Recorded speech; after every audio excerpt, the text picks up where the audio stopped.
ትምህርተ መስቀል በጌታችን በአምላካችን በመድኃኒታችን በኢየሱስ ክርስቶስ ቅዱስ መስቀል እናማትም።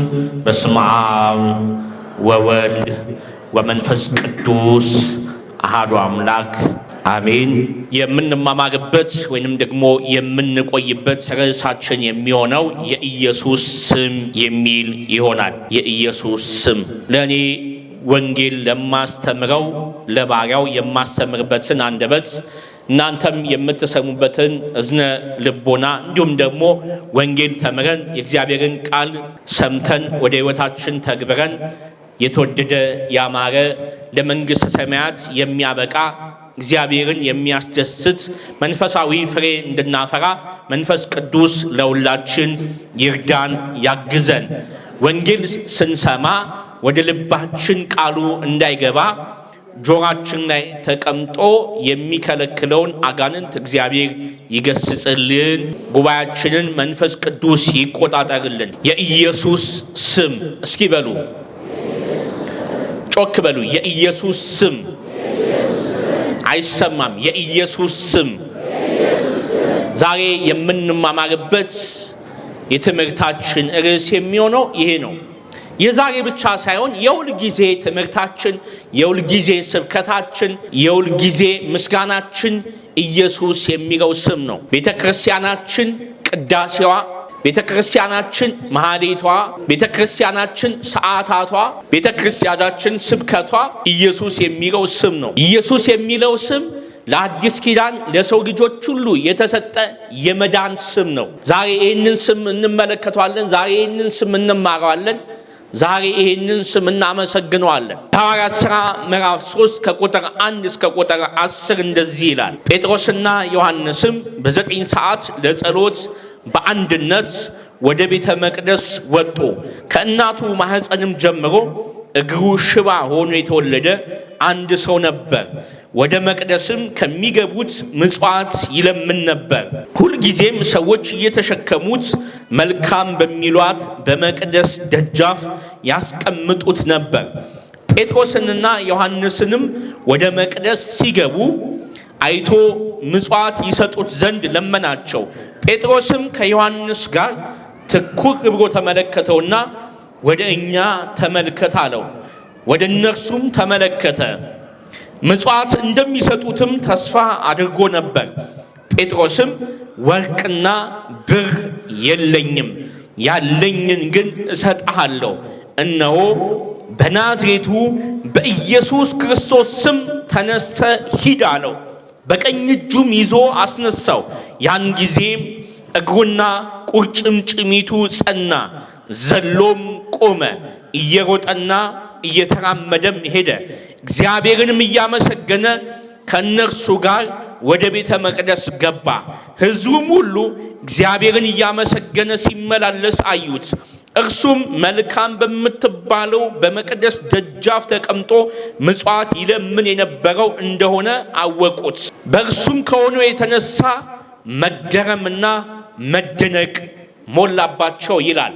ጴጥሮስና ዮሐንስ ከ12 ሐዋርያት መካከል በተለየ ሁኔታ መጽሐፍ ማንበብም እና መጻፍም አይችሉም። ጌታችን ኢየሱስ ክርስቶስ ሲጠራቸው አሳ አጥማጆች ነበሩ። አሳ በማጥመድ ሕይወታቸውን የሚገፉ ነበረ። ቤተሰቦቻቸውን የሚያስተዳድሩት ከልጅነታቸው ጀምሮ አሳ በማጥመድ ውስጥ ስለነበረ ትምህርት ቤት ሄዶ የመማር መጽሐፍን የማገላበጥ መንገዶች አልተመቻቸላቸውም ነበር። ስለ እግዚአብሔር ምንም የማያውቁትን 12ቱን ነው ጌታችን ኢየሱስ ክርስቶስ ከተለያየ ስራ ከተለያየ መደብ ሰብስቦ የጠራቸው። ጌታችን ኢየሱስ ክርስቶስ 3 ዓመት ከ3 ወር በዋለበት እየዋሉ ባደረበት እያደሩ የቃሉን ትምህርት የእጁን ታምራት እያዩ ከሱ ጋር አብረው ቆይቷል። ጌታችን ኢየሱስ ክርስቶስ ከተሰቀለ በኋላ በፍርሃት ተበታትነው ከሞተ በኋላ እግዚአብሔር ከሙታን ካስነሳ በኋላ ድጋሚ ባሉበት ቦታ ሄዶ ጠራቸው ነው። መንፈስ ቅዱስን ተቀበሉ፣ በኢየሩሳሌም ቆዩ።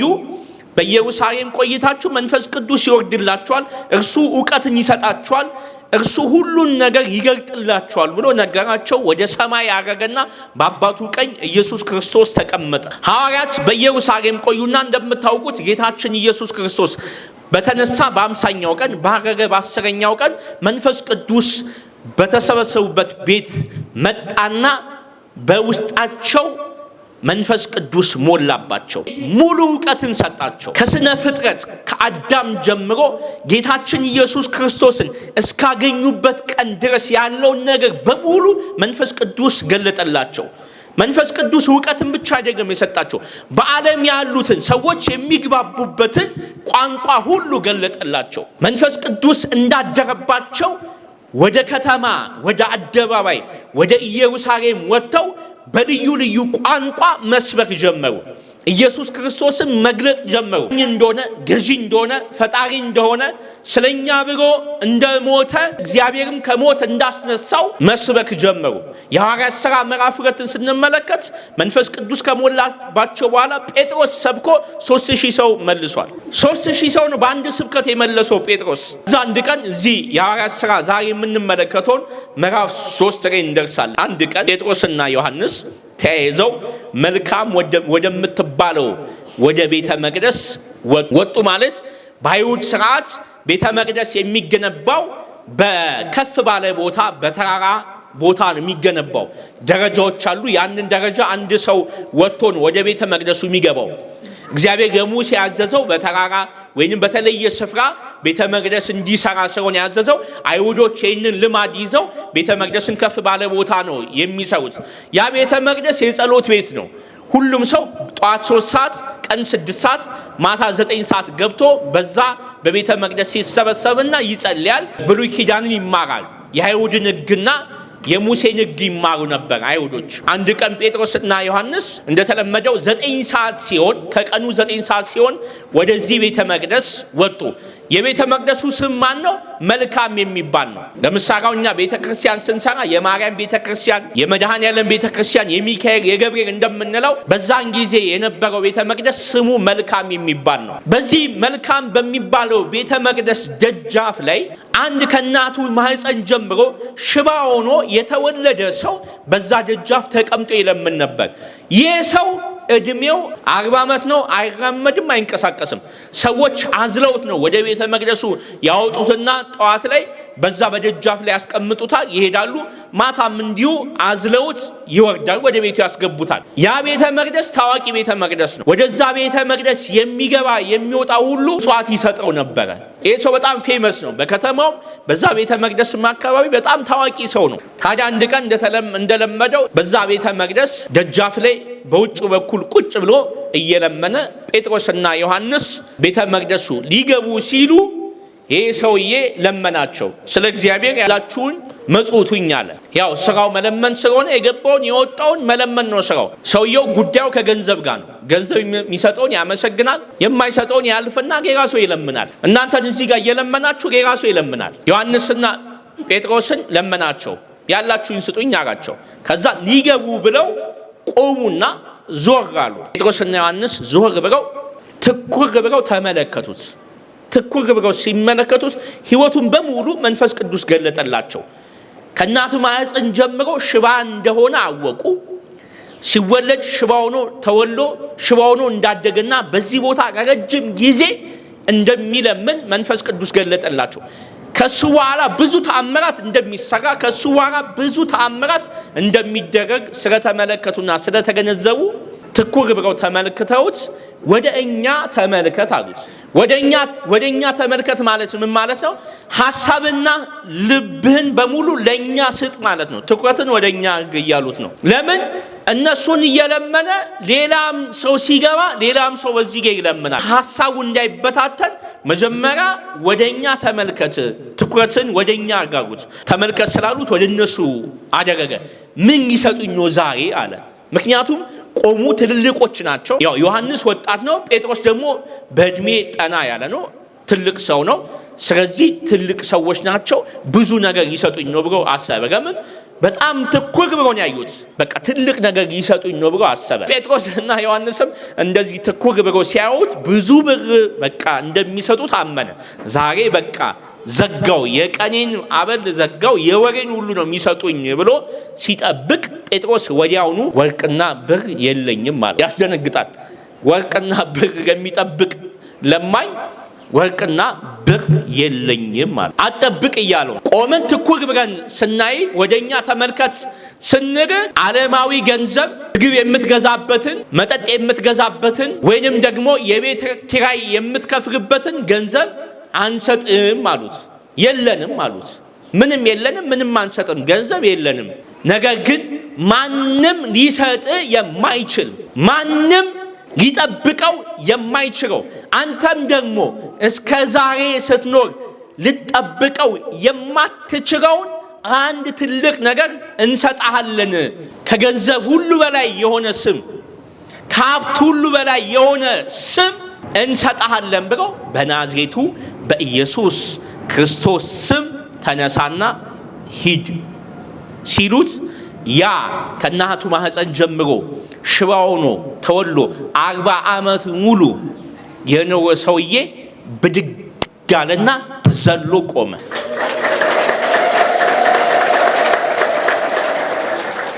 እንደ ቀላል እኮ አንየው። 40 ዓመት ነው የሰውዬ ሽባ ሆኖ የኖረው። የሰውን እጅ እያየ በቤተ መቅደስ ደጃፍ የኖረ ሰው ነው። ማንም ወርቅና ብር ቢሰጠው ማንም የፈለገ ቢመጸውተው ከሽባነት አይተረተርም። ማንም ቢያበላው ማንም ቢያጠጣው ከሽባነት አይድንም። የትኛውም ሐኪም ቤት ቢሄድ የትኛውም ሐኪም ቢያየው ከሽባነት አይተረተርም። ጴጥሮስ ግን የሰጠው ከሽባነት የሚተረተርበትን ሰው የሚሆንበትን ቆሞ የሚራመድበትን ትልቅ የሆነ ስም ነው የሰጠው። ይሄ ስም የኢየሱስ ስም ይባላል። የኢየሱስ ስም ሰውየው ሰምቶት አያውቅም። እንደዚህ ብሎም ያናገረውም ሰው የለም። ከሽባነት እተረተራለሁ ብሎ አስቦም አልሞም አያውቅም። ባላሰበው ቀን ባልጠበቀው ጊዜ ጴጥሮስ እና ዮሐንስ በኢየሱስ ስም ሽባነቱን ተረተሩት፣ ሰው አደረጉት። ቆሞ ተራመደ፣ ሰው ሆነ። ባልጠበቀው ጊዜ ዳነ። ባልጠበቀው ጊዜ እግዚአብሔር አገኘው። ባልጠበቀው ጊዜ እግዚአብሔር ወደሱ መጣ። እግዚአብሔር ዛሬ ይፈውሰኛል፣ ዛሬ ይፈውሰኛል፣ ዛሬ ያድነኛል በምንልበት ቀን እግዚአብሔር አያድነንም። ባልጠበቅንበት ሁኔታ፣ ባልጠበቅነው ጊዜ፣ ባልጠበቅነው ሰዓት፣ ባላሰብነው ሁኔታ እግዚአብሔር ይፈውሰናል፣ እግዚአብሔር ያገኘናል። ተነስቶ ዘለለና ቆመ፣ ተመላለሰ፣ በደስታ ተመላለሰ። አካባቢውን በእልልታ አናወጠው። ሰውየው ሰው ሆንኩ አለ። በቃ ሰው ሆንኩ፣ አነሳኝ እግዚአብሔር። የወደቀኝ የማይረሳ የማይዘነጋ እግዚአብሔር የፈጠረኝ እግዚአብሔር አዳነኝ፣ ፈወሰኝ፣ ሰው አደረገኝ። ኢየሱስ የሚለው ስም ቁርጭምጭሚቴን አጸናው። ቆምኩኝ፣ ከነሱ ጋር በደስታ ዘለለ፣ ተመላለሰና ከነሱ ጋር ተያይዘው ወደ ቤተ መቅደስ ገቡ። ቤተ መቅደስ በጣም ትልቅ ቤተ መቅደስ ነው። በጣም ብዙ ሺህ ሰው ነው የሚይዘው። ህዝቡ ሲያዩ ሰውየውን በጣም ደነገጡ። ምክንያቱም ያውቁታል፣ ሲመላለሱ ያውቁታል። እዛ በጣም ታዋቂ ሰው ነው፣ ይለምናቸዋል። ይሄ ሰው ሲመላለስ አይተው ተፈውሶ አይተው ተደነቁ። መገረም በልባቸው ሞላ። ምን አይነት ድንቅ የሆነ ተአምር ነው አሉ። ለምን ተአምር አያውቁም እነሱ? ተአምር ብዙ አይሰራም። በብሉይ ኪዳን ብዙ ተአምር አይሰራም። ኪዳን አጋንንት አያወጣም ከሰዎች። ብሉይ ኪዳንን ስናነብ ከአንድ ሰው ላይ አጋንንት ወጥቷል የሚል ነገር አናገኝም። በአዲስ ኪዳን ነው ከሰዎች አጋንንት መውጣት የጀመረው። በአዲስ ኪዳን ነው ሽባ መተርተር የጀመረው። በአዲስ ኪዳን ነው ሙታን መነሳት የጀመሩት። በማን ስም? በኢየሱስ ስም። በጣም ተደነቁ፣ በጣም ተገረሙና ወደ ጴጥሮስና ወደ ዮሐንስ ሮጡ። ምን አይነት ተአምር ነው? ምንድን ነው የሰራችሁት ሲሉ እናንተ የኢየሩሳሌም ሰዎች ሆይ ለምን ትደነቃላችሁ? እኛ በኃይላችንና በጽድቃችን ይሄን ያደረግን ይመስላችኋልን? አይደለም፣ በፍጹም አይደለም። ይልቁንም እናንተ ቅዱሱና ጻድቁን ካዳችሁት፣ ነፍሰ ገዳዩን ሰውም እንዲያድንላችሁ ለመናችሁ፣ የሕይወትን ባለቤት ግን ገደላችሁት። እግዚአብሔርም ከሙታን ለይቶ አስነሳው። ለዚህም እኛ ምስክሮቹ ነን። ስሙን በማመን ይህን የምታዩትን የምታውቁትን የእርሱ ስም አጸናው ይላል። እርሱም ይላል እርሱንም በማመን በፊታችሁ ይህን ሕይወት ሰጠው ብለው መስበክ ጀመሩ። ወንጌል መስበክ ጀመሩ። ወዲያውኑ ጴጥሮስ ወደ ስብከት ነው የገባው። የምስክርነት ጊዜ አያስፈልገውም። ያው ሰውየው አጠገቡ አቁሞታል። እያያችሁት ነው? አዎ እያየነው ነው። ይህን ያደረግነው እኛ አይደለንም። እኛ ኃይል የለንም። እኛ ጽድቅ የለንም። እርሱን ያጸናው፣ እርሱን የፈወሰው፣ እርሱን ሕይወት የሰጠው ኢየሱስ የሚባለው ስም ነው። ይሄ ስም ታላቅ ስም ነው። ይሄ ስም ነው ያጸናው ብሎ መስበክ ጀመሩ። ወዲያውኑ ህዝቡ ስብከቱ ልቡን ከፈተው። ጴጥሮስ አላቆም በደንብ ሰበከላቸው። ኢየሱስ ክርስቶስ ሰበከላቸው። 5000 ህዝብ ዳነ ይላል። 5000 ህዝብ ዳነ በስብከቱ በተአምራቱ። ምክንያቱም ተአምራቱ እጅግ ከአይምሮ በላይ ነው። ያው እዚህ ለምደን እኮ ነው አንድ ሽባ ሲተረተር ልልና 2-3 ሲሆን እየቀነስን እንመጣለን። ስንለምድ ነው። ልማድ መጥፎ እኮ ነው። ልማድ መጥፎ ነው። ይሄ የሰው መዳን ሴንስ ካልሰጠን ስሜት ካልሰጠን ማናመሰግን ከሆነ እግዚአብሔር ፈውሱን የሚያቆመዋል። ይቅስቅዛውን ሰው ሲድን እዚህ ጋር መንፈስ ሲወጣለት ሰው ሲድን ህይወት ሲያገኝ ነፃ ሲወጣ ዝም ምን ከሆነ በቃ እኛንም እግዚአብሔር ዝም ነው የሚገኝ። መደነቅ አለብን በእግዚአብሔር ስራ መገረም አለብን። እኛ እዚህ አጋንንት የምናወጣው እኛ እዚህ ሽባ የምንተረተረው በራሳችን ኃይልና ጽድቅ አይደለም፣ በኢየሱስ ክርስቶስ ስም ነው። እኛ የምናደርገው ተአምራት በኢየሱስ ክርስቶስ ስም ነው። ከራሳችን አንድ ነገር አንሰጥማ፣ ከራሳችን አንድ ነገር አናደርግ። ሽባም የምንተረተረው በኢየሱስ ስም ነው። አጋንንትም የምናወጣው በኢየሱስ ክርስቶስ ስም ነው። የምንቀድሰውም በኢየሱስ ክርስቶስ ስም ነው። የምናመሰግነውም በኢየሱስ ክርስቶስ ስም ነው። ከቅዱሳን ጋር ህብረት ያደረግነውም ወደ ኢየሱስ ክርስቶስ ለመቅረብ ነው። ሌላ ጉዳይ የለንም። ይህንን ሰው ጴጥሮስና ዮሐንስ አቁሞ እያዩት ህዝቡ በደንብ ሰብኮላቸው 5000 ሰው አመነ። 5000 ሰው በሰውየው መዳን ህዝቡ ሲደሰት፣ በሰውየው መዳን ሊቃነ ካህናቱ እጅግ ተበሳጩ። ሐናና ቀያፋ የሚባሉት ጌታችን ኢየሱስ ክርስቶስን የሰቀሉት ማለት ነው። ሰዶቃውያን፣ ፈሪሳውያን እጅግ ተናደዱ፣ ተበሳጩ። በህዝቡ መዳን በስብከቱ ተናደዱ። በዛ ሊቃነ ካህናቱ መጡና ሲያዩአቸው ጴጥሮስና ዮሐንስ ናቸው። ያውቋቸዋል ደግሞ። እናንተ ይህን በማን ስምና በማን ኃይል አደረጋችሁት አላችሁ። ይህንን ሰው እንዴት በማን ስምና በማን ኃይል ነው የፈወሳችሁት? እንዴት ይህን አደረጋችሁ አሉ። ይህን ጥያቄ ማንን ጠይቋል? ጌታችን ኢየሱስ ክርስቶስን። አንዴ መጡና ይህንን ነገር ሁሉ በማን ኃይልና በማን ስልጣን ታደርጋለህ ብለው ጠይቀውታል። እርሱም እንዲህ ብሎ የመለሰላቸው የኔ በማን ኃይልና በማን ስልጣን ከመናገሬ በፊት አንድ ጥያቄ እናንተን ልጠይቃችሁ። የመጥምቁ ዮሐንስ ጥምቀት ከሰማይ ነው ወይስ ከምድር ብለው ጠየቃቸው። የዚህን ጊዜ ግራ ገባቸው። ይህ ጥያቄ ጌታን ጠይቀው አሁንም ደግሞ ሐዋርያትን ጠየቁ። አይገባቸውም። ሰው መንፈስ ቅዱስ ካላደረበት አይገባውም። አንዳንድ ሰው በቃ ጥያቄ ነው።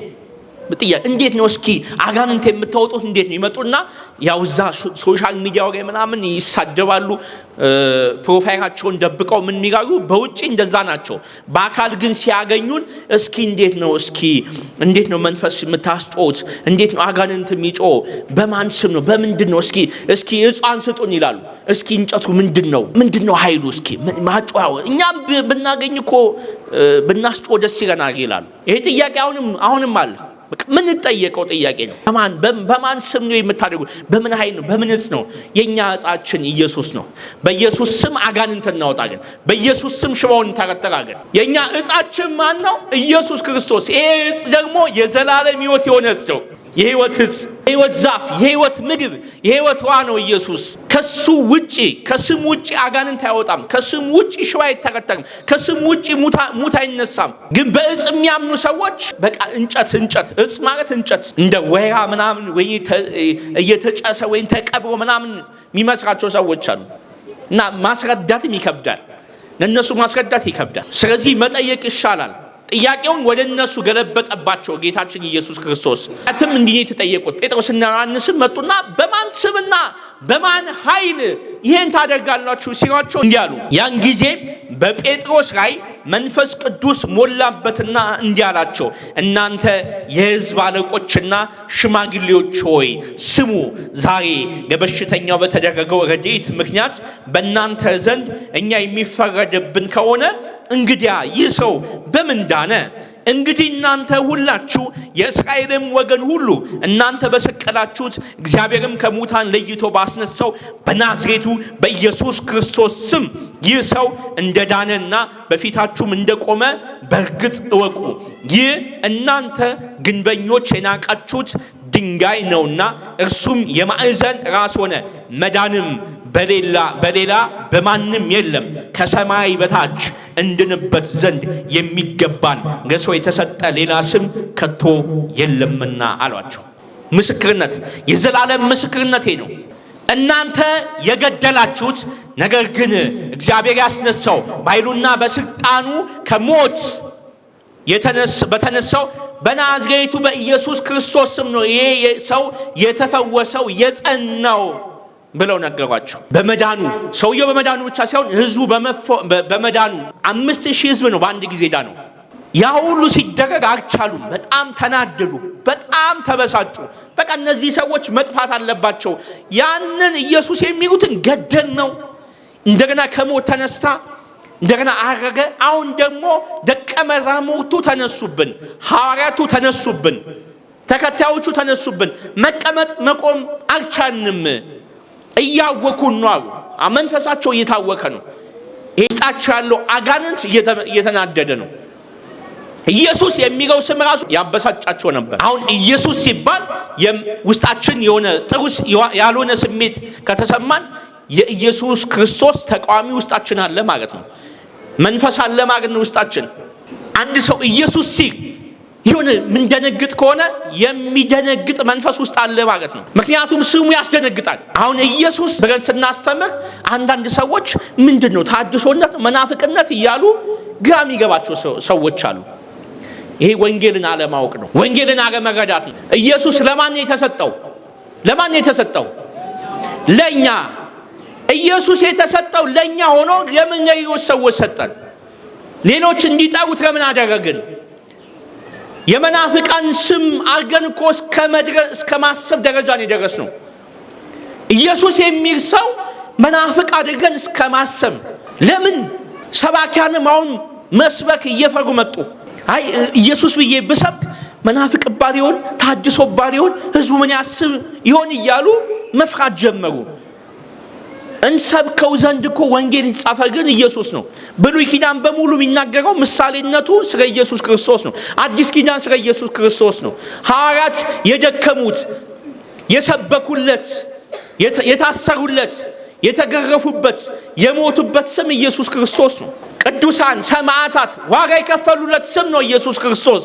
እኛ እየዘነጋኑ መጣን። ወላጆቻችን ዘነጉ። ኢየሱስ ከሚለው ይልቅ ጠቋር አዳን ሞቴ ወሰንጋላ የሚለው ተስማማቸውና ወደዛ ገቡ። ጠቋር የሚለው ስም ተስማማቸው። አዳን ሞቴ የሚለው ስም ፈለጉት። ያንን ያዙት ስም አደቀቃቸው፣ በሽተኛ አደረጋቸው፣ ገደላቸው። ይኸው ይዞን አደቀቀን። ኢየሱስ የሚለውን ስም ከልጅነታችን ጀምሮ ብንይዘው አንታመምም፣ ግራ አይገባንም፣ አንጨነቅም፣ አንበሳጭም፣ ሕይወታችን አይዘጋም፣ ትዳራችን አይበጠበጥም፣ ልጆቻችን በሽተኛ አይሆኑም። ኢየሱስን የያዘ ሰው በሕይወቱ ሁሉ ይባረካል። ኢየሱስን የያዘ ሰው በሕይወቱ ደስተኛ ይሆናል። ኢየሱስን የያዘ ሰው ሕይወቱ ሁሉ በብርሃን የተሞላ ይሆናል። አሁን መንገድ ላይ ኢየሱስ ጌታ ነው ሲሏችሁ ለምን ትናደዳላችሁ? ለምን ትበሳጫላችሁ? ኢየሱስ ጌታ አይደለም እንዴ? ጌታ አይደለም? ጌታ ነው። ኢየሱስ ጌታ ነው ሲሏችሁ አዎ ነው ማለት ያለባችሁ። አዎ ጌታ ነው፣ ነገር ግን ማለት አለባችሁ። ነገር ግን ኢየሱስ የጌቶች ጌታ፣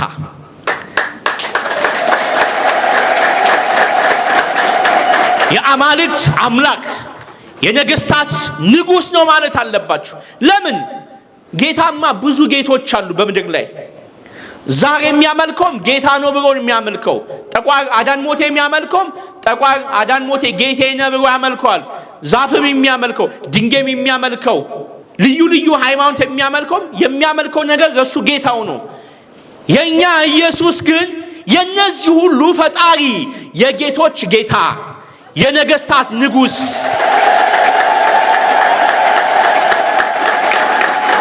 የአማልክት አምላክ ነው ኢየሱስ ክርስቶስ።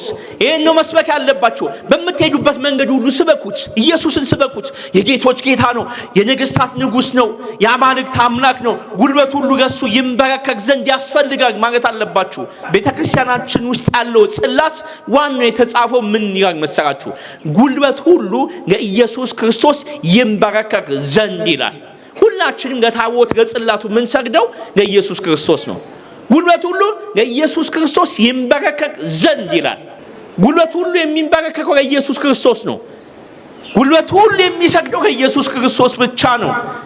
የሚሰገድለት ኢየሱስ ክርስቶስ ብቻ ነው። ለዛር አይሰገድም፣ ለጨሌ መንፈስ አይሰገድም፣ ለዛፍ አይሰገድም፣ ለድንጋይ አይሰገድም፣ ለእንስሳት አይሰገድም፣ ለጣዖት አይሰገድም። ጉልበት የሚሰገደው የሚመለክ እርሱ ኢየሱስ ክርስቶስ ነው።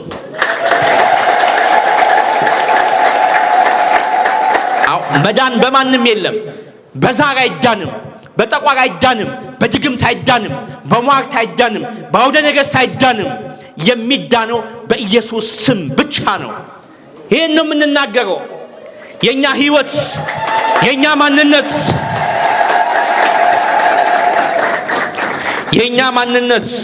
የኛ ህይወት የተመሰረተው መሰረታችን ኢየሱስ ነው።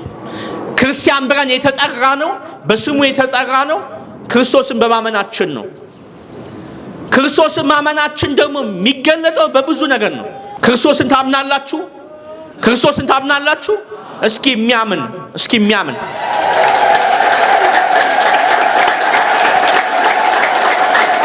ኢየሱስን ትወዱታላችሁ? ኢየሱስን ትወዱታላችሁ? ኢየሱስን ትቀበሉታላችሁ? ኢየሱስን መቀበል ከፈለጋችሁ፣ ኢየሱስን የምትወዱ ከሆናችሁ ቁረቡ፣ ቅዱስ ቁርባን ተቀበሉ። በቃ ይሄ ብቻ ነው። ኢየሱስን የሚወድ ሰው፣ ኢየሱስን መቀበል የሚፈልግ ሰው ይቆርባል። ገብተን ቅዳሴ አስቀድሰን የምንወጣ ከሆነ አልወደድነውም፣ አልተቀበልነውም። ኢየሱስን ዕለት ዕለት መቀበል አለብን። በህይወታችን የምንቀበለው ደግሞ በስጋና በደሙ ነው። በቃ ቀበሏል እጅ አንስቶ በቃ ተቀብያለሁ ማለት አይደለም። በተግባር ማሳየት ያስፈልጋል። ስጋዬን የበላ ደሜን የጠጣ እኔም በእርሱ እርሱም በእኔ ውስጥ ይኖራል ነው ያለው። ስንጸልይ ጌታችን ኢየሱስ ክርስቶስ ወደኛ ይመጣል እንጂ ውስጣችን አይገባም።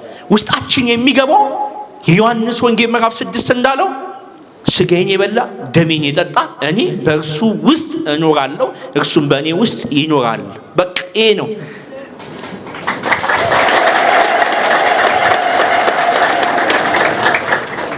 የኢየሱስ ስም ሲጠሩት ደስ የሚያሰኝ ጣፋጭ ስም፣ የኢየሱስ ስም ቢታመኑበት ግዳጅ የሚፈጽም ብርቱ ስም፣ የኢየሱስ ስም የሚያድን የዘላለም ሕይወት የሚገኝበት ስም፣ የኢየሱስ ስም ልብን የሚያሳርፍ የሚያጽናና ሰላምን የሚሰጥ ኃይልን የሚያስታጥቅ የሚያበረታ የሚያግዝ የብርታትና የድል የማሸነፍ ስም ነው ኢየሱስ የሚለው ስም።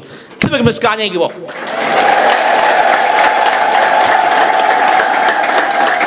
ተአምረ ኢየሱስ ላይ እንደዚህ ይላል። ተአምረ ኢየሱስ ታላቁ የቤተክርስቲያናችን መጽሐፍ የኢየሱስ ክርስቶስን ተአምር የተመዘገበበት መጽሐፍ እንደዚህ ይላል። ኢየሱስ ክርስቶስ ህብስተ ሕይወት ለዘይበልዑ፣ ኢየሱስ ክርስቶስ ለሚበሉት ሁሉ የሕይወት እንጀራ ነው። ኢየሱስ ክርስቶስ ጽዋዐ መድኃኒት ለዘይሰትዮ፣ ኢየሱስ ክርስቶስ ለሚጠጡት ሁሉ የመድኃኒት ጽዋ ነው። ኢየሱስ ክርስቶስ በግአ መድኃኒት ለዘይሰውኦ፣ ኢየሱስ ክርስቶስ ለሚሰዋ ሁሉ የደህንነት በግ ነው ይላል። ሁሉ ነገራችን ኢየሱስ ክርስቶስ ነው። እኔ መንገድ ነኝ፣ እኔ ሕይወት ነኝ፣ እኔ እንጀራ ነኝ፣ እኔ ውሃ ነኝ ያለው ሁሉ ነገር እኮ ነው የሆነልን።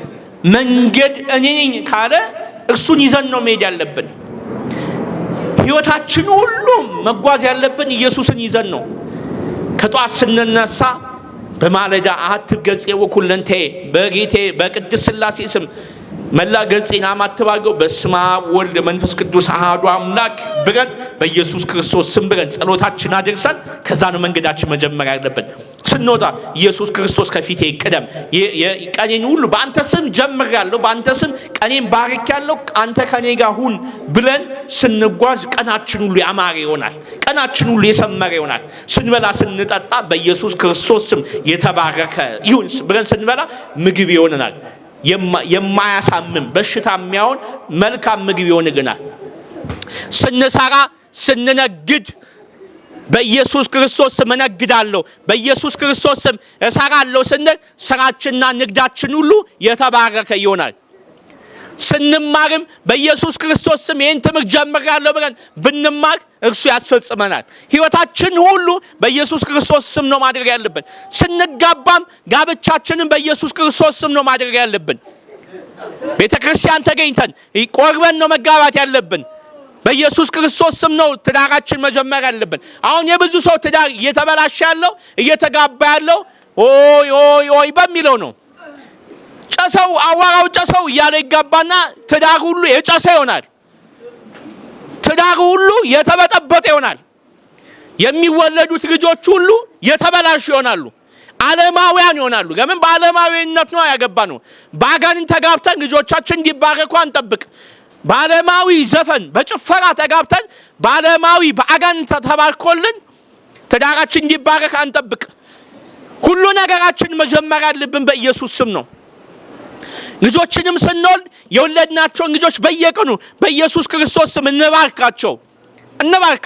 ልጆቻችን እንደዚህ የምንባረክ ከሆነ ልጆቻችን ሲያድጉ ታላቅ ይሆናሉ። አሁን ልጆቻችን የቀጨጩብን ለምንድን ነው? እየረገምናቸው ነው። እርስ በርሳችን እየተራራገምን የእርግማን መንፈስ አሰረንና አቀጨጨን። እንደ ሀገር ቀጨጭን፣ እንደ ትውልድ ቀጨጭን። ለመባረክ ቤተ ክርስቲያን ስንመጣ የቤተ ክርስቲያን ትልቁ ቃሏ እኮ መባረክ ነው። ልጆቿን መባረክ አለብን። አባቴ ሆይ ባርከኝ ማለት አለብን። ካህናትን ስናገኝ መባረክ አለብን። በጸሎት መባረክ አለብን። እየጸለይን እግዚአብሔር ሆይ ባርከኝ፣ እግዚአብሔር ሆይ ቀድሰኝ፣ በቅዱስ ልጅ በኢየሱስ ክርስቶስ ስም ሕይወቴን ሁሉ አብራልኝ ማለት አለብን። የኢየሱስ ስም ለሚሰሙት ሰላም፣ የኢየሱስ ስም ለሚበሉት የሚያጠግብ ምግብ፣ የኢየሱስ ስም ለሚጠጡት የሚያረካ ውሃ፣ የኢየሱስ ስም ለሚያምኑት ፈውስ፣ የኢየሱስ ስም ለሚቀበሉት መዳን የሚሰጥ ስም ነው።